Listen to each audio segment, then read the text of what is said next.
seja bem-vindo ao canal Agatha Oráculos. E a leitura intuitiva de hoje é sobre os 5 de paus. Antes de começarmos, quero pedir para vocês que se inscrevam no canal para ajudar o canal a crescer e esse conteúdo auxiliar a vida de mais pessoas. E se você gosta do conteúdo desse canal, deixe o seu like, o seu comentário, o seu feedback. Pode também deixar suas dúvidas e como o vídeo te auxiliou, ative o sininho para sempre receber novos vídeos. A carta 5 de paus fala sobre uma energia de contenda, competição, referente ao mau uso das ideias. No seu aspecto positivo, é sobre o confronto de defender os seus ideais e o que você acha certo. Existe aqui uma disputa, um autoritarismo, uma postura individualista, pode ser relacionado a finanças. Quando eu olhei para o caldeirão que está à frente das 5 mulheres, que aqui me pareceu serem irmãs, me lembrou as moedas do baú da carta dos peixes, que representa tudo que envolve o nosso campo material, nossa estabilidade e as riquezas. Se olharmos na carta 5 de paus, até os gatinhos estão revoltados e ariscos.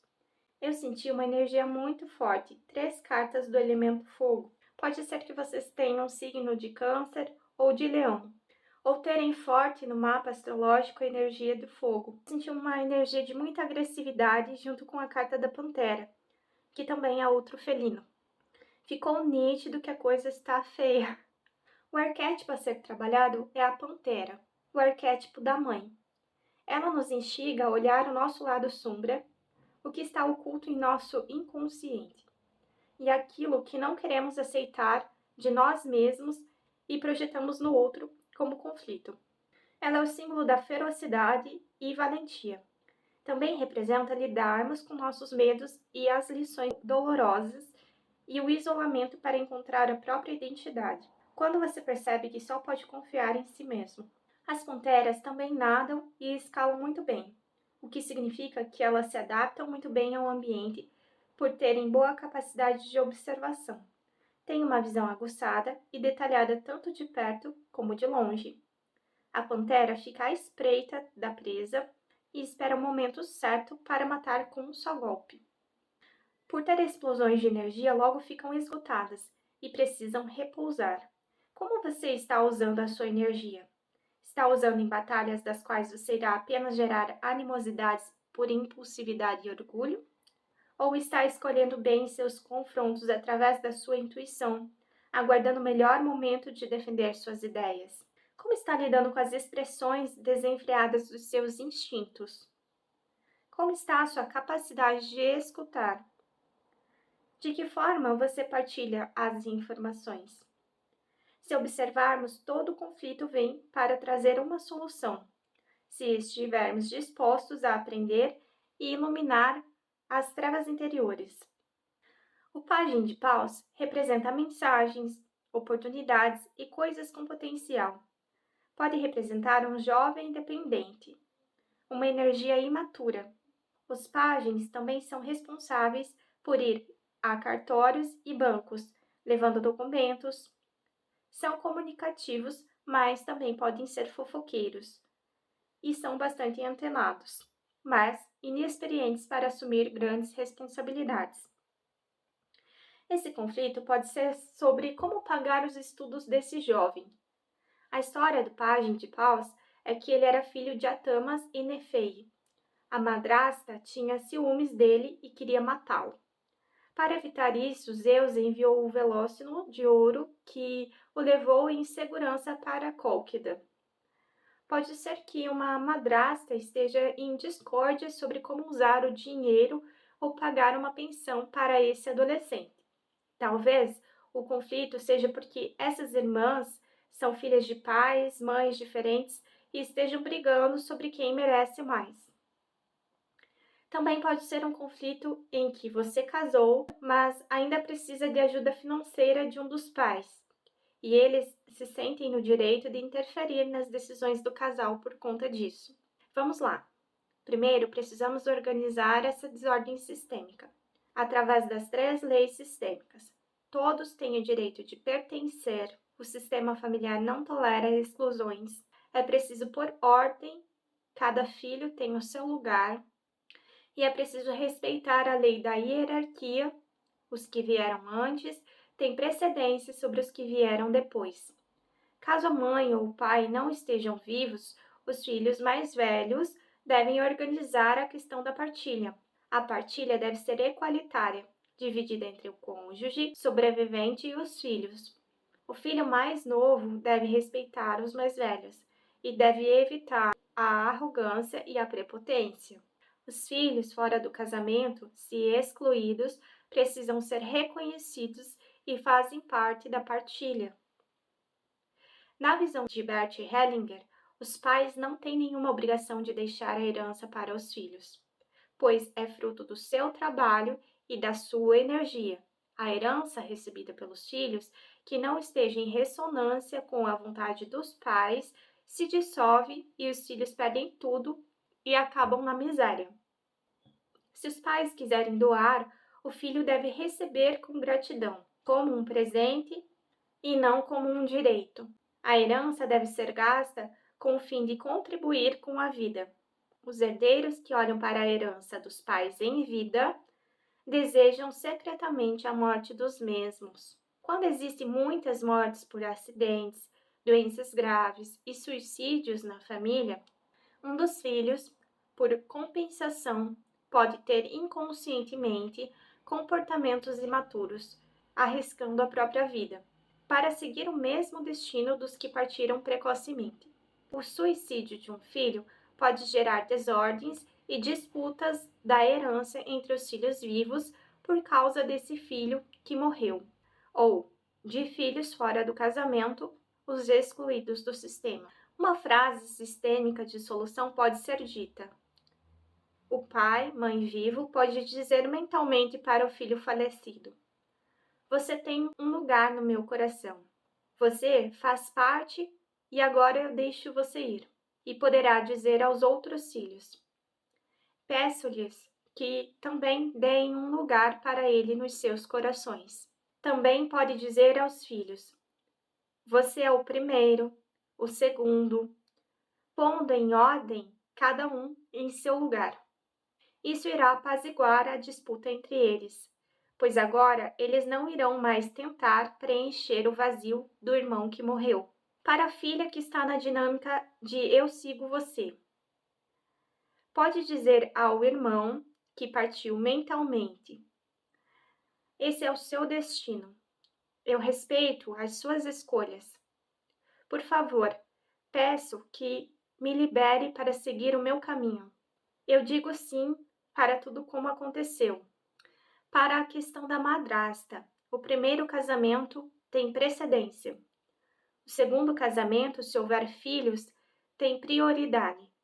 Se você entrou em um relacionamento em que você ama o seu marido, mas ele tem um filho que causa muita discórdia entre vocês, age de forma camaleônica, assim como esse camaleãozinho aqui, plantando discórdia e se fazendo de desentendido, pode ser que ele esteja identificado com a dor da mãe dele e esteja se comportando de modo a defendê-la.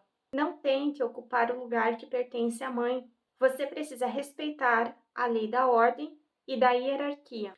Imagine como fica o seu marido se fosse você no lugar dele e seu parceiro dissesse que você teria que escolher entre você ou o filho. Ele não irá conseguir te amar se você rejeitar o filho que veio dele. Ele tem um passado e só é a pessoa que você ama hoje devido a todas as experiências que teve com as pessoas que ele conviveu. Se você for capaz de entender isso, fortalecerá ainda mais a união de vocês. Você pode meditar sobre a carta Romantic Love. A frequência do amor romântico suporta a jornada para se sentir completo através da experiência e a reflexão da consciência amorosa. Para o adolescente, não ature birras e o desrespeito de uma mãe ou pais disfuncionais. Amar não é se submeter a relações disfuncionais, não é ser permissivo. Mesmo que haja pressões sociais, você precisa delimitar limites. Eu sei que é difícil fazer isso, principalmente se você ainda depende financeiramente deles. Você tem o direito de ter raiva do que fizeram com você. Pare de buscar aprovação. Não invalide a sua dor. Eu sei que você se sente culpado, sente medo, sente vergonha quando não atende todas as expectativas dos seus pais, muitas vezes se comportando de forma impulsiva para tentar ser visto. O seu genitor sempre vai colocar as vontades e pensamentos dele acima dos demais integrantes da família. Ele divide os irmãos, escolhendo o filho dourado, o predileto, usando como troféu para que os outros o validem como bom pai, boa mãe. E o filho, ovelha negra, que são tratados como bode expiatório, são culpados pelas emoções desagradáveis que os pais sentem e por tudo o que dá errado na casa. Também são alvos da inveja, da competição desse genitor, criando disputas com o objetivo que ambos atendam às suas necessidades. Não se sinta ameaçado e intimidado com a agressividade do narcisista. Não lhe dê suprimento. Seja sempre monossilábico. Não conte sobre a sua vida. Não duvide das suas percepções. Ele tentará confundir as pessoas te tratando bem perto delas e fazendo você passar por louco, dizendo que você tem gênio difícil, que você precisa de tratamento psiquiátrico, vai negar os abusos psicológicos. Ele age no seu psicológico através da repetição das manipulações. Ele nega tanto os acontecimentos que você começa a duvidar da sua interpretação da realidade. Ele repete tanto até que você duvide de si mesmo, das suas percepções dos fatos. Seja astuto, seja pontual em suas falas, evite explodir ou dar tratamento de silêncio, confie em si mesmo, seja estrategista, observe o ambiente, identifique quais as pessoas que são leais. Eu sei que você pode tentar contar para várias pessoas o que está acontecendo para tentar achar uma solução, mas não é a melhor forma. Podem não ser pessoas que se importem com você. E isso irá gerar fofocas maldosas. Busque formas de se autoproteger. Foque nos seus estudos, na sua independência financeira e não se desmereça. O narcisista não quer que você tenha independência, porque ele te vê como extensão dele. Não conte os seus planos. Assim que for possível, faça contato zero. Se afaste fisicamente e definitivamente, sem nenhuma espécie de comunicação. Ou faça pouco contato, estabelecendo uma distância saudável. Enquanto isso não for possível, se esforce para ter um distanciamento psicológico. Vai funcionar quando você começar a assistir o comportamento do outro como se fosse uma novela e não tomar as atitudes dessa pessoa como algo pessoal. Veja o narcisista como um ser humano imperfeito. Não ache que ele pode ser diferente do que é. A natureza do espinho é ferir. Você pode procurar na internet o DSM-5, que é um manual diagnóstico e estatístico de transtornos mentais, que vai explicar mais detalhadamente sobre o transtorno de personalidade narcisista. Mas aqui eu vou deixar alguns tópicos para você identificar se você está vivenciando uma relação disfuncional com algum dos seus familiares. Primeiro, tem o sentimento de grandiosidade. Se consideram melhores, especiais, dignos de privilégio, são críticos e desqualificam os outros para se sentir superiores. Não admitem seus erros ou fragilidades e não pedem desculpas. Não têm empatia. Não consideram as necessidades e dores do outro e não se importam em machucar as pessoas. São péssimos ouvintes e têm muita dificuldade em criar vínculos afetivos profundos. Usam de manipulação. Fazem de tudo para conseguir o que quer, estar no controle das relações e se fazerem de vítimas. Mentem, distorcem os fatos, culpam o outro por tudo que dá errado. São intolerantes a críticas. Podem ter explosões de raivas quando são contrariados, criticados e rejeitados. Eu personagem. Se comportam de forma abusiva dentro de casa e fora de casa podem ser muito sociáveis e generosos. Ciúmes e invejas agudos. Invejam o sucesso, a felicidade ou qualquer outra coisa que eles não têm. Na visão sistêmica, os transtornos mentais acontecem quando existem no sistema familiar exclusões de homens em várias gerações, abuso, negligência e vínculo interrompido de forma precoce na infância com um dos genitores. Um trauma severo que geralmente se repete de geração após geração. Você precisará processar toda essa dor. O primeiro passo é tomar essa mãe como certa para você e incluí-la dentro do coração. Incluir o narcisista no coração e na consciência é dar um lugar de pertencimento a ele no sistema. Olhar com amorosidade, entendendo que teve uma causa original, evitando criar mais uma exclusão no seu sistema, que perpetuaria o ciclo de sofrimento, pois um descendente inevitavelmente irá imitar o comportamento da pessoa excluída. O sistema não aceita exclusões. Os cards sistêmicos que vieram foi: onde está a sua criança e o seu adulto? Como eles se relacionam no sistema? A identificação do problema sistêmico foi: o que você faz com as suas necessidades infantis? Nega, cobra ou espera que alguém perceba? A solução sistêmica é: hoje, como adulto, eu posso ver a realidade e aceitar você e a nossa família da forma como são. Quando se sentir pronto, você pode dizer mentalmente: você é a mãe, pai, certos para mim. Tudo depende de como vemos as coisas e não de como elas são. Por favor, eu peço que me libere para seguir o meu caminho. É o nosso eu adulto fortalecido que reconhece que o fluxo da vida veio através de muitos ancestrais e chegou até você. E agora você olha para tudo como foi, sem julgar e sem se sentir superior. E acolhe a sua criança ou adolescente interno ferido. O card que veio para você foi: eu encontro um significado mais profundo e crescimento pessoal em meio ao desconforto. Você é capaz de crescer e se libertar desses padrões familiares. Busque entender sobre narcisismo. No vídeo anterior, eu falei sobre a dinâmica de vítima, salvador e algoz. Isso será importante para você aprender e sair desse ciclo dramático. Acolha com amor as suas carências. Desde pequeno, algumas situações da vida te provocaram medo, ciúme, raiva ou mágoas, seja na relação com os pais, irmãos ou aqueles que participaram da sua criação. Você foi desafiado, pressionado, cobrado, esquecido ou comparado. Percebe-se indefeso e frágil nessas memórias. Apenas observe. Tudo isso já passou, mas você ainda carrega essas dores para a vida adulta. Sem perceber, ao se relacionar, irá transferir expectativas para quem partilha sua intimidade, esperando que ele compense ou satisfaça as necessidades emocionais não atendidas do passado. Examine atentamente suas carências e necessidades mais profundas.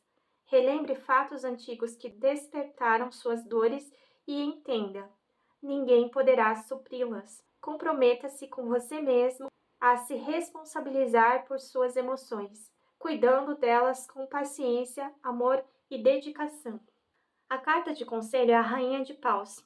Expresse seu afeto de uma maneira firme, honesta e assertiva para evitar discórdias. Cuide para ser compreensivo, evite manipulações, calúnias e ciúmes.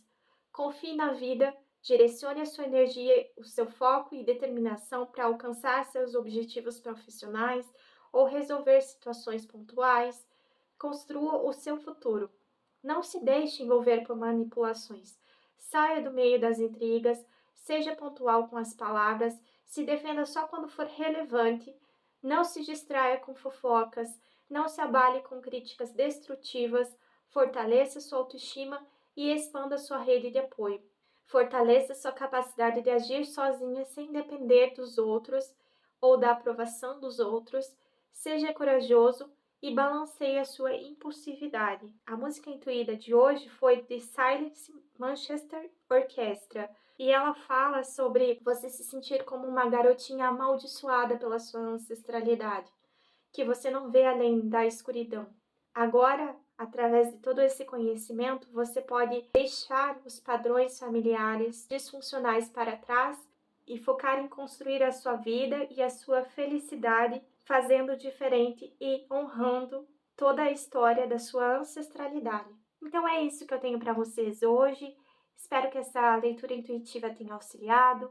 Deixe seu feedback nos comentários e até o próximo vídeo.